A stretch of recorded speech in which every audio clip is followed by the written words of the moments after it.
So I turned 18 about 10 months ago. I started investing about 8 months ago, and I got a full-time job about 4 months ago, and now I'm sitting on a roughly $10,000 net value. And what's up, guys? My name is Mateo Hall. So I did a breakdown on what stocks I currently hold about a week or so ago. I'll leave a link to that down in the description below if you haven't already seen that already. Go ahead and check it out. But now I can officially say with a reasonable margin of error that I have a $10,000 net value just sitting there, and I wanted to share that with you guys and how I did it. We'll get started with the largest piece of my entire net value portfolio, I guess we could call it, and that would be stocks. With about 8 out of the $11,000 that I have to my name right now being in stocks. I truly do think that that is one of the number one ways when you're starting to build your wealth is to get into the stock market and start investing into something. How did I get $8,000 in the market? With the vast majority of that coming within the past 4 months. So I've been investing pretty much 99% of every single check that I get from my job right into the market. If I end up getting a check for $900, $850 of that is going straight into my brokerage account. But I already hear you saying, Mateo, how are you living off of less than $100, $200 every single check? That sounds absolutely miserable. How are you having fun paying for things? Don't you actually get to spend the money that you make? Honestly, I don't spend that much money to begin with. I don't get pleasure from having a lot of material things, and I live with my parents, so pretty much most of the money that I'm actually spending is going towards food. If I ever want to pay for something, I like paying for experiences or something that I can reuse. So me and my friends have this weekly game night that we do, and I'll pay for some game books that we could do, and that'll help make things even more fun. But 9 times out of 10, I'm not just going out to the movies and spending money right there, because that's just not what I find enjoyment in. Plus, with COVID happening right now, that just reassured me even more that I don't have to spend any money. So I'm moving all of my money straight into the stock market. I'm moving stuff into there. And I'll be completely straightforward. Most of the money that I have in the stock market, most of my net value from the stock market, is still the principal of what I put in there. On my main brokerage account, I'm really only up 2.5%, and on my smaller brokerage account, I'm up closer to 10%, but it evens out to say that it's not really that much relatively, which I'm completely okay with. If I were to have just left that money in a savings account, it wouldn't have made 2% all year, and it's already made 2% in the past couple of months. Granted, at some points it's also dropped down about 3%. I had a 5% swing in my portfolio so far. So I'm not really counting on my stock portfolio to get me rich right now. I'm using it as wealth preservation until I'm ready to buy a piece of real estate. But where does the rest of my net value come from if I have $8,000 sitting in stocks and my net value is around $11,000? To begin with, I also have around $1,500 just sitting around in cash.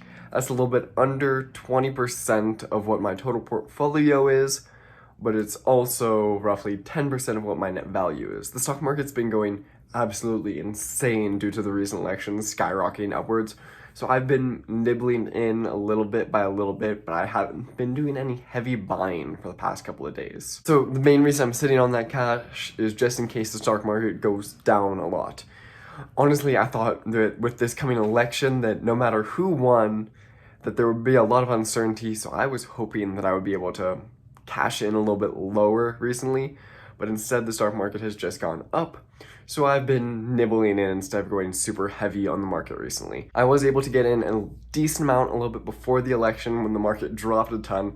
I was super happy. Something you have to remember is to buy on red days. Even though your psychology is telling you, oh no, this is absolutely terrible, my money's going down, everything's gonna be bad, you have to remember that as long as you're investing in good companies, it should eventually be coming back up. So I'm sitting on that $1,500. Honestly, that $1,500 would be able to last me about 6 months if I wanted to, because I just don't spend that much money at all.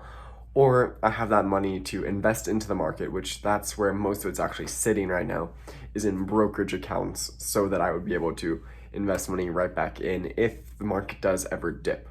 But that only brings us up to about $9,500 So where the last $1.5 thousand comes is my car. So my car is a little 2007 Dodge Caliber. It isn't worth very much, honestly. I'm surprised that I got more than $1,000 for it. Looking up all of its specs on Kelley Blue Books, I was able to see that it had roughly $1,500 value if I ever tried to sell it. Now, I do own this car outright. I don't have any loan on it, which is really amazing, which is why I can take the entire $1.5 thousand and add it to my net value. I don't plan on really ever selling this car. I plan on driving it pretty much until it doesn't drive anymore. So it's not any liquid funds right now, but technically it still does add another $1.5 thousand to my net value. And that brings my grand total up to roughly $11,000 with my car, cash, and stock market investments. So how do you do this? Well, the first step is to make a budget. See how much money you're spending, see how much money you're getting in. Most Americans don't have a budget and have no idea what they spend any money on. So if you don't already, make your budget and see where all of your money is going. Because if you're getting $2,000 every other week and you still feel broke at the end of the week and you don't know where that money is going, that's a problem. You should be able to tell me where most, if not all, of your money is going.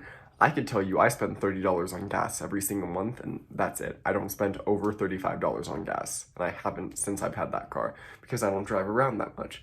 So make your budget and figure out how much money are you spending and where. I'll leave a link down below in the description to another one of my videos on how to make a budget and handle your finances. After you have all of that in order, you need to start investing. My philosophy on that is the harder it is to get to your money, the less likely you are to spend it. So in order to access the cash that I have in stocks right now, I'd have to log into my brokerage, I'd have to sell the stock, I'd have to transfer the money over to one of my bank accounts, and then I would have to pay off a credit card with that bank account. So that's 4 steps in order to get to my money, when if it was just sitting in my bank account, then I just charge my credit card and I'm done. So if you invest your money in the stock market, it's a lot harder to get to it, and you're less likely psychologically to actually spend this money that you have. Also, be investing consistently. I have a specific amount from my paycheck that is immediately transferred over to my brokerage account. It never even hits my bank account, it goes straight to the brokerage. So if you can get something like that automated, it'll make it a lot easier that you don't have to manually move the money from your bank account over to your brokerage account. It's just immediately there, and then do consistent investments over in that brokerage account. I know I'm investing at least $50, $60 a day into several different stocks, and at bare minimum, I'm doing that. I could also be doing a lot more on a day, depending on whether or not it's red. Set yourself in a system, get yourself in a reoccurring system so that you don't have to be thinking about your investments. On Robinhood, if you go down to the description down below, you can get an entirely free stock. You can set up reoccurring investments so that every single day, every single week, every single month, however often you want it to reoccur, your money goes straight into the market through no hands of your own. You don't have to do anything. Your money moves from your brokerage account in cash into a certain stock because you tell it to. Robinhood, check the link down in the description below, get an entirely free stock. Another thing that I did is I got a really, really cheap car. So if you buy a $20,000 car fresh off the lot, it's gonna instantly lose value the second you drive it off the lot. If you get a loan on it, you're paying interest rates. If you can't buy that car in cash, if you don't have the money to buy that car in cash, or it's not a tax write-off, you haven't done the math, if it doesn't apply to your situation, don't buy it. Get a beater upper. Get something that moves. Get something that works for you. Get a $2,000 car that you can buy right now that isn't going to lose any more value.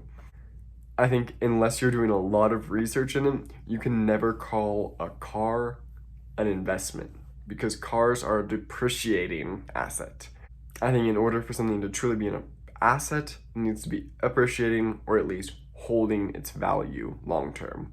While you're young, while you're in this wealth building stage of your life, get a cheap car. Get something that'll drive you from point A to point B. You don't need to be flexing with your Tesla quite yet.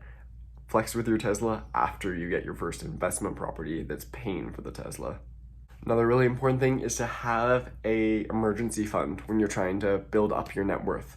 This way, you don't have to take out any loans. If you have an emergency fund, you can dip into that cash in case something bad happens. And this way, say your tires get blown out and you need to get a new set of tires, you don't have to take out debt in order to be paying for those tires, and you don't have to be paying that off the next couple of months. Because if you have debt, then you're going to be paying interest on that debt, and it is probably bad debt if you do not have an emergency fund. So use that emergency fund cash to pay off any emergency expenses, and don't be afraid to use that money. Also, if you ever use your emergency fund expenses, immediately refill it. And I feel like this should be a no-brainer, but don't use your emergency fund money on something that isn't an emergency. That should be relatively simple. Lastly, I'm going to say it one more time because I honestly think it's that important. Invest in the market. Get yourself exposed to the market. Get into the stock market. Start investing in index funds. Check out my portfolio video. It's a great start to get investing. I'm honestly not an expert stock investor, and I do not claim to be. So get into index funds, VOO, VTI, VUG. They are amazing. Check out the links down below in the description. There's going to be Webull, which depositing $100 and opening an account with them will get you 3 free stocks valued anywhere between $800 and $1,600. That'll be an instant head start on your portfolio. Start investing in the market, please. It is one of the most important things to your retirement, to growing your net value, and to being a financially stable person. I'm actually on track to have a $20,000 net value by the time that I turn 19, just through these strategies of investing consistently, living below your means, and getting in the market. Don't take out any type of bad debt. Get a beater-upper car. Check out the link down below in the description for a Discover It card. You get a $50 free credit just by signing up for one of those cards. I'm always so excited to make these videos for you. I'm excited. Leave a comment down below on how your financial journey is going, because I always tell you guys about mine and I'm curious to hear about yours. Until next time, when we continue our financial journeys. Goodbye.